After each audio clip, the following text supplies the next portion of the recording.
আসসালামু আলাইকুম। প্রায় ৭ বছর আগে দীপ্ত চ্যানেলের টিম এসেছিল আমাদের বাসায় আমাদের গরুর খামারটি পরিদর্শন করার জন্য, সাথে আমার শ্বশুরের ইন্টারভিউ নেয়ার জন্য। কিভাবে আমার শ্বশুর একটি গরু থেকে এতগুলো গরু করেছেন এবং কিভাবে তিনি এই খামারটির পরিচর্যা করেন, দেখাশোনা করেন, এই সব কিছু মিলিয়ে ছিল আজকের এই পর্বটা। এই ভিডিওটার লিংক ডেসক্রিপশন বক্সে দিয়ে দিব। দীপ্ত চ্যানেলে যেয়ে আপনারা চাইলে পুরো ভিডিওটা দেখে নিতে পারেন। আমার কাছে ভিডিওর কিছু কিছু পার্ট ছিল যা আমি ভাবলাম যে আপনাদের সাথে শেয়ার করি, এতে করে আপনারা আমাদের গরুর খামারটাও দেখতে পারবেন। এখানে যেই আপুটাকে দেখতে পাচ্ছেন, এই আপুটার নাম হলো মারুফা। মারুফা আপুর ব্যবহারটা অনেক ভালো ছিল। শুধু মারুফা আপু কেন, দীপ্ত টেলিভিশনের সব টিমের ব্যবহার অনেক ভালো। আর মারুফা আপুর সাথে স্ক্রিনে যে ভদ্র মানুষটিকে দেখতে পাচ্ছেন, তিনি হলেন আমার শ্বশুর আব্বা মোহাম্মদ সেলিম রেজা। তো এখানে কিছু কথা চলছিল যা আপনারা দীপ্ত চ্যানেলের ভিডিওটাতে গেলে শুনতে পারবেন। আমার কাছে জাস্ট ভিডিওর কিছু পার্ট ছিল যা আমি মনে করলাম যে আপনাদের সাথে শেয়ার করি, কেননা আমি যখনই ভিডিওতে ভয়েস দেই পাশ থেকে বেশিরভাগ কখনো ছাগলের ম্যাঁ ম্যাঁ শোনা যায়, আবার কখনো গরুর হাম্বা। তো এই ভিডিও দেখলে আপনারা ক্লিয়ার হয়ে যাবেন যে কেন এত গরু ছাগলের ডাক শোনা যায়। এই ভিডিওটা যেহেতু ৭ বছর আগের, তখন ৫০ থেকে ৬০টার মতো গরু ছিল, কিন্তু এখন ১০০টার মতো গরু আছে। এবং তখন কোনো ছাগল ছিল না, এখন কিন্তু ১০০-র উপরে ছাগলও আছে আলহামদুলিল্লাহ।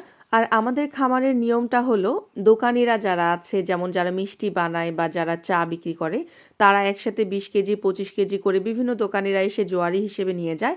কিন্তু আশেপাশের যে মানুষগুলো আছে তারা আবার খুচরাভাবেও ১ কেজি ১.৫ কেজি এভাবেও কিন্তু নিয়ে যায়। আর এখানে ৫-৬ জনের মতো স্টাফ আছে, কেননা কখনো স্টাফ কমে আবার কখনো বাড়ে। কেউ দেখা যায় খামারটা ক্লিন করে, আবার কেউ গরুর দেখাশোনা করে, বিভিন্ন মানুষ বিভিন্ন কাজ করে। আর এপাশে যেটা আমাদের পুকুর পাশ, এপাশে গরুর যে ময়লা আবর্জনা, গোবর, এই সব কিছুর সিস্টেম করা আছে রাখার জন্য। আর এখানে আমাদের সোলার গ্যাস আছে ২টা। সোলার গ্যাস এপাশে একটা আছে, ওপাশে আরেকটা আছে। একটা আমি ইউজ করতাম, একটা আমার শাশুড়ি ইউজ করতো। তো সোলার গ্যাসের নিয়মটাও কিন্তু খুবই সুন্দর।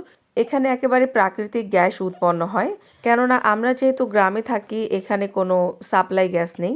সিলিন্ডার গ্যাস কিনতে হয় এবং একটার দাম পড়ে ১৬০০ টাকা করে, যা অনেক ব্যয়বহুল। তো সোলার গ্যাস যেটা, এটা একেবারে প্রাকৃতিক একটা গ্যাস। যখনই গরু গোবর দেয়, সেই গোবরটা নিয়ে এসে সরাসরি এই যে ছোট্ট একটা পার্ট, সেটার মধ্যে ওরা ঢেলে দেয়। দিয়ে এখানে পাইপের মাধ্যমে পানি দিয়ে দেয়, কেননা পানি ঢেলে দিলে তো অনেক পানি লাগবে। পাইপের মাধ্যমে পানি দিয়ে একটা লাঠি দিয়ে তারা জাস্ট গোবরটাকে গুলিয়ে দেয়, এবং সাথে সাথে সেটা মানে কিছুক্ষণের মধ্যে গ্যাস তৈরি হয়ে যায়। আর গ্যাসের সেই পাইপ লাইনটা সরাসরি চলে যায় একদম আমাদের চুলার কাছে, মানে চুলা যখন অন করবেন গ্যাস জ্বলে উঠবে।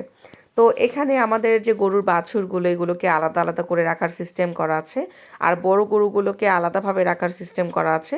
এক এক পাশে এক এক ধরনের গরু। নিজেদের গরুর খামার আছে বলে আমাদের আর দুধ কিনে খেতে হয় না, একদম অথেন্টিক ফ্রেশ দুধটাই আমরা পাচ্ছি। কেননা বাজার থেকে যখনই কিনতে যাবেন দেখা যায় পানি মেশানো থাকে, বিভিন্ন ভেজাল থাকে। আলহামদুলিল্লাহ আমার শ্বশুরের জন্য এটাও সম্ভব হয়েছে।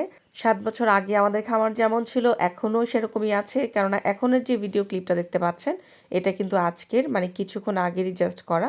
জানান আর ওর বাবা মিলে গরুগুলো দেখতে এসেছে। আর এখন গরুর ঘুমানোর সময়, কারণ এখন দুপুরবেলা, এই জন্য ওরা এক একজন শুয়ে আছে ওদের মতো করে। তো আজকের ভিডিওটা আপনাদের কেমন লাগলো অবশ্যই কমেন্টে জানাবেন। আজ এই পর্যন্ত, ইনশাআল্লাহ কথা হবে নেক্সট ভিডিওতে। আল্লাহ হাফেজ।